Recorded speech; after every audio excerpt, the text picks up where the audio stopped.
لا حول ولا قوة إلا بالله العلي العظيم. أعوذ بالله من الشيطان الرجيم. بسم الله الرحمن الرحيم. الحمد لله رب العالمين والصلاة والسلام على أشرف الأنبياء وأفضل المرسلين سيدنا ونبينا وحبيب قلوبنا وطبيب نفوسنا مولانا ومولى الثقلين أبي القاسم محمد وعلى أهل بيته الأطيبين الأطهرين واللعنة الدائمة الباقية على أعدائهم أجمعين. بسم الله الرحمن الرحيم. أما بعد، فقد قال مولانا أمير المؤمنين علي بن أبي طالب صلوات الله وسلامه عليه: اللهم إني أسألك الأمان يوم لا ينفع مال ولا بنون إلا من أتى الله بقلب سليم. مومنین کرام، معزز سامعین اور ناظرین، السلام علیکم ورحمۃ اللہ وبرکاتہ. آپ کی خدمت عالیہ میں ہم پھر حاضر ہیں مناجات امیر المومنین کے ساتھ. مناجات امیر المومنین ہم سب کے لیے یہ سارے کلمات دین و دنیا کی خیر و خوبی کے لیے اور عاقبت بخیری کے لیے یقیناً معاون و مددگار ہیں. کوشش کریں گے مولا کی اس مناجات کے کلمات کے ذیل میں اپنی ہی اصلاح کے ساتھ ساتھ آپ تک مولا کے پیغام کو پہنچایا جائے اور دین کی باتوں کو پہنچانے کی کوشش بھی کی جائے گی. ہماری اور آپ کی گفتگو مولا امیر المومنین کی اس مناجات کے ذیل میں مال حلال اور مال حرام، بالخصوص روزی کو حاصل کرنے کے سلسلے میں تھی. گزشتہ بیان میں آپ کے سامنے ہم نے یہ عرض کیا تھا کہ حلال روزی کے کمانے کی تاکید کیوں کی گئی ہے اور کتنی تاکید کی گئی ہے اور کس طرح تاکید کی گئی ہے. من جملہ کسب حلال یعنی حلال روزی کمانے کے جو فائدے ہیں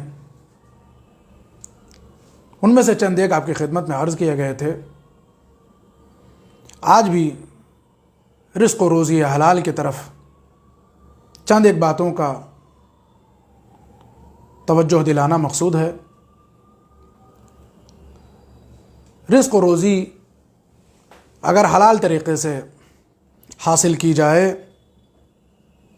تو روایات کی بنا پر ایسا انسان کہ جو حلال روزی کماتا ہے اور اس کے بارے میں کوشش کرتا ہے، اس کا مرتبہ مجاہد فی سبیل اللہ کا ہے. اور اگر حلال روزی کماتے ہوئے کسی کو موت آ جائے تو بربنائے روایت معصوم ایسا شخص اللہ کی راہ میں شہید تصور کیا جائے گا. خوب آپ خود تصور کر سکتے ہیں کہ شہید کا مرتبہ کیا ہے. اللہ کی بارگاہ میں تلوار چلانے کا اور زخم کھانے کا کیا مرتبہ ہے. وہی سارے مراتب اور وہی سارے درجات جو ایک شہید کو نصیب ہوتے ہیں، وہی سارے مرتبے اگر کوئی آدمی رزق حلال کماتے ہوئے اور حلال روزی کماتے ہوئے اس دنیا سے رخصت ہوتا ہے تو وہ سب اس کو حاصل ہوتے ہیں. رزق حلال کے بہت سارے فائدے ہیں. ایک بہترین فائدہ یہ ہے کہ رزق حلال میں برکت ہوتی ہے. زندگی میں صحیح معنوں میں کمانا اہم بات نہیں ہے بلکہ حلال کمانا اہم بات ہے اور اہم مسئلہ ہے.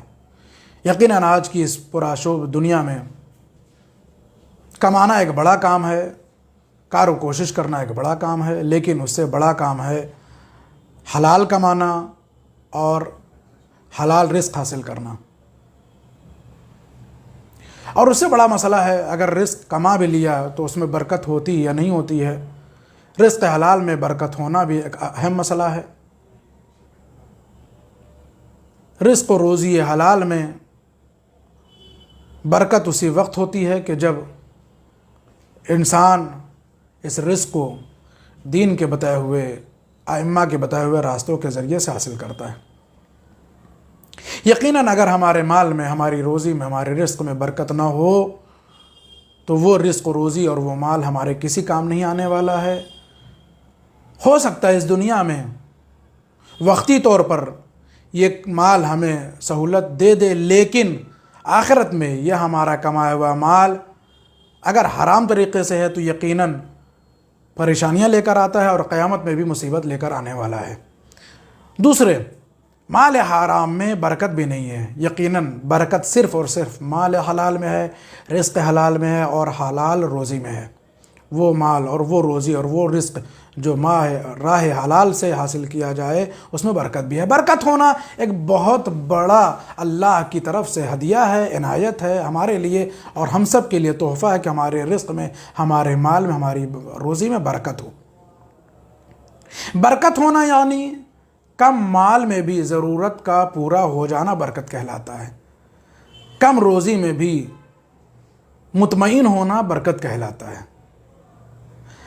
اگر برکت ہے تو ہماری زندگی میں بھی اطمینان ہے اور ہماری روزی میں بھی کیا ہے، اس کے اثرات ہیں۔ ہمارے مال میں بھی اثرات ہیں اگر ہمارے مال میں برکت ہے، اور اگر رزق حلال ہے تو یقیناً اس میں اثر بھی ہے اور اس میں برکت بھی ہے۔ یہ رزق حلال کئی عنوان سے ہماری زندگی میں مؤثر ثابت ہوتا ہے۔ پہلے تو یہ کہ اگر رزق حلال ہے تو اس میں برکت بھی ہے، ایک۔ دوسرے، خانوادے میں، فیملی میں، ہمارے گھر میں رزق حلال کا اثر یہ ہوتا ہے روایات کی بنا پر کہ ہماری فیملی، ہمارا خانوادہ، ہمارے گھر کے لوگ، ہمارے بیوی بچے کیا ہے، اطمینان سے رہتے ہیں، سکون سے رہتے ہیں، عافیت میں رہتے ہیں اور منظم رہتے ہیں۔ فیملی میں، خانوادے میں اختلافات نہیں ہوتے ہیں۔ اختلافات مال حرام کے بنا پر ہوتے ہیں، رزق حرام کے بنا پر ہوتے ہیں۔ جب بھی ہمارے ہاں کسی طریقے کا کوئی مال حرام ہماری زندگی میں شامل ہو جاتا ہے یا رزق حرام ہماری زندگی میں، ہماری فیملی میں، ہمارے خانوادے میں آتا ہے تو مشکلات بڑھ جاتی ہیں۔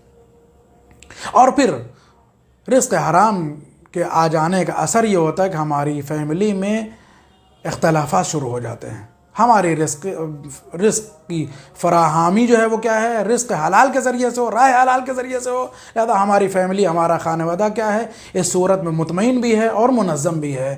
مل جل کر کے اگر واقعاً فیملی چلانا ہے تو وہ شخص کے جو کسب کر رہا ہے، تلاش کر رہا ہے، کوشش کر رہا ہے، مال حاصل کر رہا ہے، اسے اس بات کا خیال رکھنا پڑے گا کہ وہ جو مال لا رہا ہے وہ حلال راستوں سے لا رہا ہے یا نہیں لا رہا ہے۔ اگر حلال راستوں سے آ رہا ہے تو یہ راستہ ہماری زندگی میں انتظامی طور پر منظم رکھتا ہے، ہماری زندگی کو، ہمارے خانوادے کو اتحاد اور متحد رکھتا ہے، ہمارے مال میں، ہمارے رزق میں برکت رکھتا ہے۔ یہ دو بڑے فائدے ہیں۔ ایک تو یہ کہ مال حلال اور رزق حلال میں برکت ہوتی ہے، دوسرے ہماری فیملی، ہمارا خانوادہ، ہماری خاندان میں کیا اتحاد رہتا ہے۔ تیسرا سب سے بڑا فائدہ یہ ہے کسب حلال کا اور راہ حلال سے، راہ جائز سے اور ان راستوں سے جو جائز راستے ہیں ان سے مال حاصل کرنے کا تیسرا بڑا فائدہ یہ ہے کہ خانوادے میں ایسے شخص کی عزت اور احترام بھی بہت ہوتی ہے۔ وہ شخص کے جو مال حلال کماتا ہے اس کا معاشرے میں، خاندان میں اور اس کی فیملی میں اس کا مرتبہ بھی زیادہ ہوتا ہے۔ وہ شخص کی جو محنت کرتا ہے، وہ شخص کی جو مزدوری کرتا ہے، وہ شخص کی جو پسینہ بہاتا ہے، وہ شخص کی جو تکلیفیں اٹھاتا ہے، وہ شخص کے جو حلال کے لیے اپنی بدن کی اور اپنی جان کی، اپنی جسم کی پرواہ کیے بغیر اللہ کی خوشنودی کے لیے اور اپنے اہل و عیال کا پیٹ بھرنے کے لیے راہ حلال سے رزق حاصل کرتا ہے، ایسے شخص کے لیے اس کے خانوادے میں اس کا احترام زیادہ ہوتا ہے، اسے لوگ عزت زیادہ دیتے ہیں اور اسے لوگ کیا ہے، اس کو احترام کے نظر سے بھی دیکھتے ہیں۔ یہ تین بڑے فائدے ہیں۔ انشاءاللہ پھر آپ کے سامنے آئندہ ویڈیو میں راہ حلال کے ذریعے سے کمائے ہوئی رزق و روزی کے اثرات اور فائدے کی طرف توجہ دلائی جائے گی۔ آج کی گفتگو کا خلاصہ یہ ہے کہ اگر کوئی شخص رزق حلال کماتا ہے اور حلال روزی اپنے خانوادے کے لیے مہیا کرتا ہے تو تین بڑے فائدے۔ پہلے تو یہ کہ رزق میں برکت ہوتی ہے، دوسرے کہ خانوادے میں اطمینان اور سکون ہوتا ہے، اختلافات نہیں ہوتے ہیں، تیسرے سب سے بڑا فائدہ یہ ہے کہ کہ جو حاصل کر رہا ہے، جو محنت کر رہا ہے، جو رزق حلال لے کر آ رہا ہے، اس کا معاشرے میں، خاندان میں، خانوادے میں، گھر کے افراد کے درمیان، اس کی اولاد، اس کے بچے اور اس کی بیوی کیا ہے؟ احترام کرتی ہے۔ یاد رکھیں، یہی نہیں کہ صرف اس کا احترام اس کے خانوادے والے کرتے ہیں، بلکہ رزق حلال کمانے والے کا احترام نبی نے بھی کیا، ائمہ نے بھی کیا، اللہ کی نظر میں بھی ایسا انسان محترم ہے۔ اللہ سے ہم سب دعا کرتے ہیں اللہ ہم سب کو رزق حلال اور روزی حلال کی کسب کی توفیق کرامت فرمائے، اور ہم سب کے مال میں، رزق میں، روزی میں برکت عنایت فرمائے۔ والسلام علیکم ورحمۃ اللہ وبرکاتہ۔